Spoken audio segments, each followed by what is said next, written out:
What's up, ladies and gents? This is K-Sig Kid, coming at you with another Destiny video. Today, we're going back to Deathsinger, because of all the exotic chances you get each week, Deathsinger is one of them. And she actually does a very nice thing for our party, but you'll have to wait to see that. I always recommend doing Deathsinger on normal. That will be my public service announcement to you every time I post a video of Deathsinger, because it's going to make your life so much better.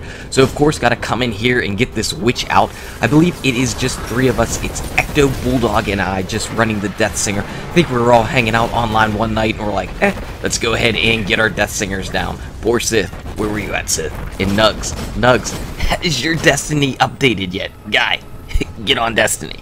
No, really, that update was insane. 6 gigabytes on the PlayStation. That took some people a really long time, and I can imagine some people being extremely frustrated with that. But I guess, you know, what can you do? Xbox One users had the same thing. It was 4 gigabytes, but it was still, I mean, that's a big download. That's a big download. So now that the witch is down, I'm going to go ahead and take out this Shrieker. 1 Gjallarhorn Blast on normal should be all it takes. But I'm not 100% sure if I hit it, because sometimes it's not 100% reliable. Your Wolfpack rounds, maybe they might go to another enemy. I'm not sure. That's why I was just taking a look back just to see if the death blasts were happening. But I'm trusting the damage, and we're just going to go ahead over on this side anyway, where Bulldog was starting off. So while we pepper our favorite Yellow Knights that have infinite health on all levels of difficulty, what do you guys and gals think about the update? I haven't run Vols to Arc yet. Have you noticed a significant improvement to fighting him? You know, that was quite a hit that he took to his health by Bungie. Similarly, those on PlayStation, what do you think about the flares? I think it was their shields have less health to them. So I think those are cool things, but, I mean, what about Omnigul? I know a ton of people are leaving the Omnigul strike. That is a super long strike, with her being pretty difficult. She's got shields and some pretty beefy health as well.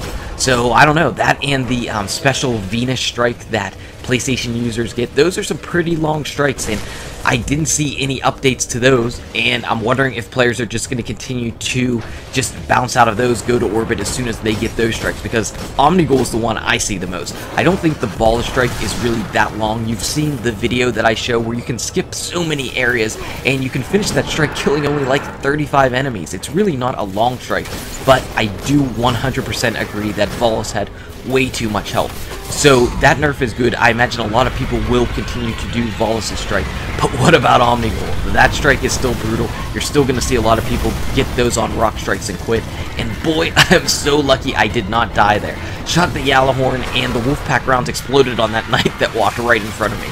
So I didn't hit Deathsinger with that second one, but I also didn't die. So kudos to you, Guardian. With Deathsinger down, all it is killing these other enemies as they spawn out here. We're waiting to get our rewards. Hopefully we get something awesome, and I think we will. Who will get the most awesome thing? It might be me, or it might be Ecto. It's not going to be Bulldog. No, you don't want to give good stuff to Bulldog. It just gives him a big head. But before we can get there and see who gets what awesome rewards, we have to kill all of these Yellow Knights with all of their health, and they're going to take all of my grenades. Definitely using the fusion grenades more on the Sunsinger.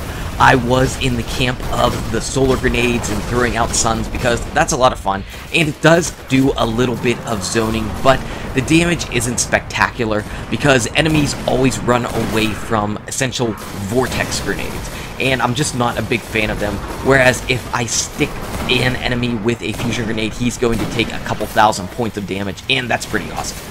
So I'm just swapping over to the different gear there. That guy was stuck, and he ended up walking over with the fusion grenade to one of his buddies. He was like, hey guy, I got something on my back, can you get that for me? No, he can't, because he's just getting bloated up.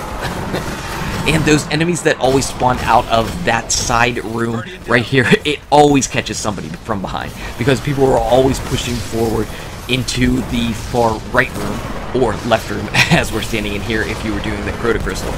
And yeah, they always spawn in from behind and take somebody out. This time they got Ecto. Poor guy. I'm always like, hey, look out behind you. But it was too late. Those knights with the swords have so much reach. I'm not hitting anybody with these grenades at all. Not even that guy who was right in front of me. Pretend you did not see that card, guys. That is 101 throwing bad grenades. But we've got to be near the end here because we've been taking out the knights, walked all the way through the room. Only a few more kills it should be before we find out the drops. What type of things is Deathsinger going to give us? Radiant shards or exotics? Everybody got an exotic. Plan C for me, 4th Horseman for Bulldog, no Land Beyond for Ecto. Sorry, guy. I was so close. The 4th Horseman is the last exotic weapon I need, and Bulldog got it instead of me, you traitor. So anyway, guys and gals, thank you so much for watching. If you enjoyed the video, smack that like button, subscribe to the channel to keep updated on daily Destiny content, check out these awesome videos, good luck with your raids, your drops, and I'll see you around in Destiny. Plan C.